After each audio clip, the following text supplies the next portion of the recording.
took a little longer than usual to respond. And you felt it, that low-level pull, that quiet voice that says, "Something's wrong. Did I say something? Is she losing interest?" Maybe you sent a follow-up text. Just a casual one, just to check. Maybe you started rehearsing explanations for something that hadn't even happened yet. You weren't being dramatic. You were just checking. That's what emotional neediness looks like. Not loud, not obvious, quiet, and 10 times more destructive than anything most men ever think to fix. This is episode 6, and this one is going to hit differently. Most men think emotional neediness means begging someone to stay or falling apart in public. It's not that. It's quieter, and it's everywhere. It's the guy who needs constant reassurance that she's still interested. The one who steers every conversation back to, "Are we okay? Are you happy? Do you still feel the same?" Here's what's actually happening. When a man puts all of his emotional weight onto one woman, his confidence, his mood, his sense of worth, he creates what I call the black hole. Why hasn't she replied? Did I say something wrong?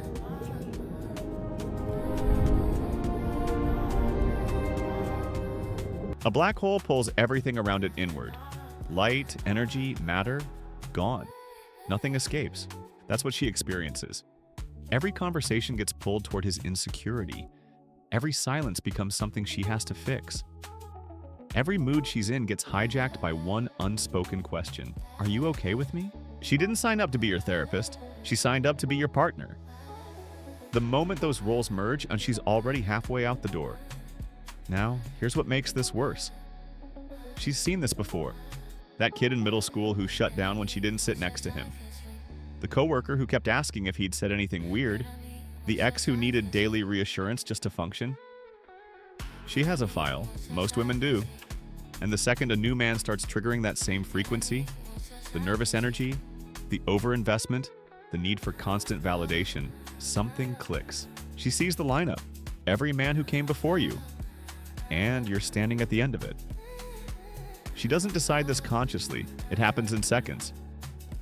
Pattern recognition. And once you're in that lineup, it's very hard to get out.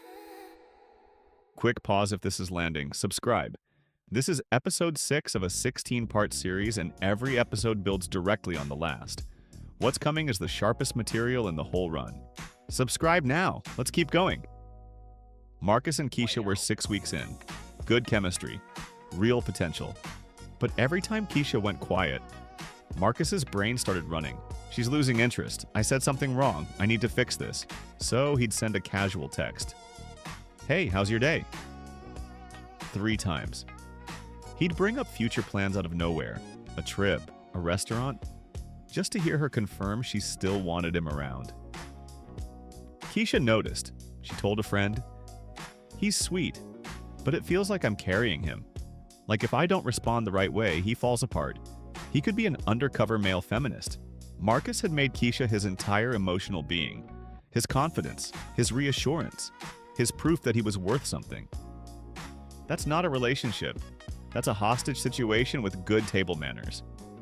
Keisha started pulling back, not breaking up, just letting the silence sit. And Marcus couldn't handle it. Here's the real problem. When one person carries 100% of your emotional weight, every time she can't deliver, it feels like rejection. It's not. It's just one person being human. But when she's your only source, everything lands like a verdict. The fix isn't to suppress what you feel. It's to stop building on a single point of failure. I call this the emotional audit. One question, sit with it. Who else is actually in your corner? Not romantically, emotionally. Who do you call when things get heavy? Who challenges you? Who tells you the truth when you don't want to hear it? Who's in the foxhole with you? If the answer is nobody, or just her, that's the problem. Right there. Build the other load-bearing walls. An old friend you stopped calling.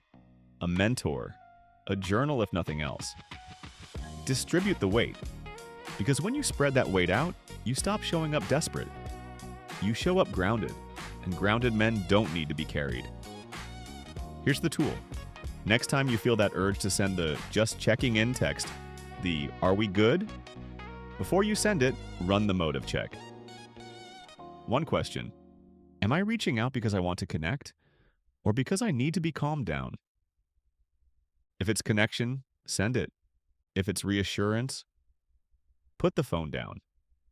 Sit with the discomfort for 10 minutes. That discomfort isn't a signal that something is wrong.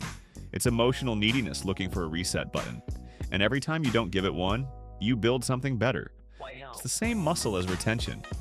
The ability to hold what you feel without letting it run what you do. You practice it here, it pays off everywhere. Marcus learned this the hard way. 2 weeks of Keisha pulling back. Silent stretching. Him sitting with a phone he'd trained himself not to pick up. He started reconnecting with people he'd disappeared on.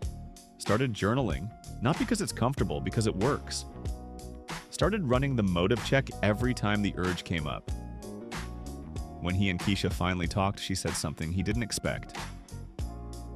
You feel like a whole person now. Before, it felt like you needed me to complete something. She was right. That low-level pull he used to feel every time she went quiet? Gone. Not because she changed, because he stopped needing her to answer for it. The moment he stopped needing her to fill the silence, she wanted to move closer. Most men will watch this and think, that's not me, I'm just attentive. There's a difference. Attentive is noticing she's had a rough day and asking about it. Dependent is needing her to confirm you're still her person, every single day, just to feel okay. The black hole disguises itself. It calls itself caring, investment, love. But underneath every "are we good?" the real question is, please tell me I'm enough. You are enough. But she can't be the only one telling you that. Don't be most guys. Episode 7 is next, and it goes deeper than anything in this series so far. We're talking about your attachment style, the invisible blueprint you've been running since childhood that determines how you bond, how you pull back, and why you keep choosing the same kind of person. Even when you swore you wouldn't. Subscribe so you're there when it drops. You're the third sexiest giraffe here tonight. I thought I would say hi. Seriously?